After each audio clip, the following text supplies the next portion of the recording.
ప్రార్థన. తర్వాత దేవుని యొక్క మందిరం.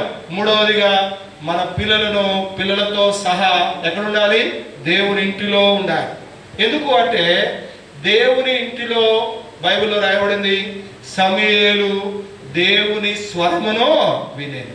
కనుక దేవుని ఇంట్లో వారు పెంచబడితే, దేవుని ఇంట్లో వారు దేవుని ఇంట్లో వారు ఉండడం ద్వారా ప్రభు యొక్క దీవెన, ప్రభు యొక్క ఆశీర్వాదము, ప్రభు కార్యాలు చూడగలుగుతారు, ప్రభు మార్గాలు చూడగలుగుతారు. ఆ రీతిగా దేవుని ఇంట్లో ఎదుగుతారు. దేవుని ఇంట్లో ఎదిగితే ఎట్లుంటారంట? ఒక మాట చదవండి. కీర్తనలు ఎట్లున్నారంట వాళ్ళు? దేవుని ఇంట్లో మన పిల్లలు కనుక పెరిగితే ఏ రీతిగా ఉంటారు? చదవండి ఆ మాట. దావీదు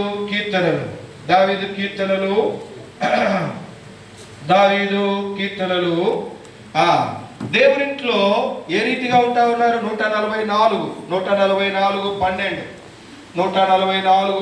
మా కుమారులు తమ యవన కాలమందు ఎదిగిన మొక్కల వలె ఉన్నారు. మా కుమార్తెలు నగరునకై చెక్కిన మూల కంభముల వలె ఉన్నారు. ప్రభు వారిని బలమైన వారిగా చేస్తాడు. గుర్తుపెట్టుకోండి, ఎవరు దేవునింట్లో దేవుని సన్నిధిలో వారు పెరుగుతారో, వారు దేవుని సన్నిధిలో ఉంటారో, వారి కొరకై అనేకులు ప్రార్థన చేస్తారు.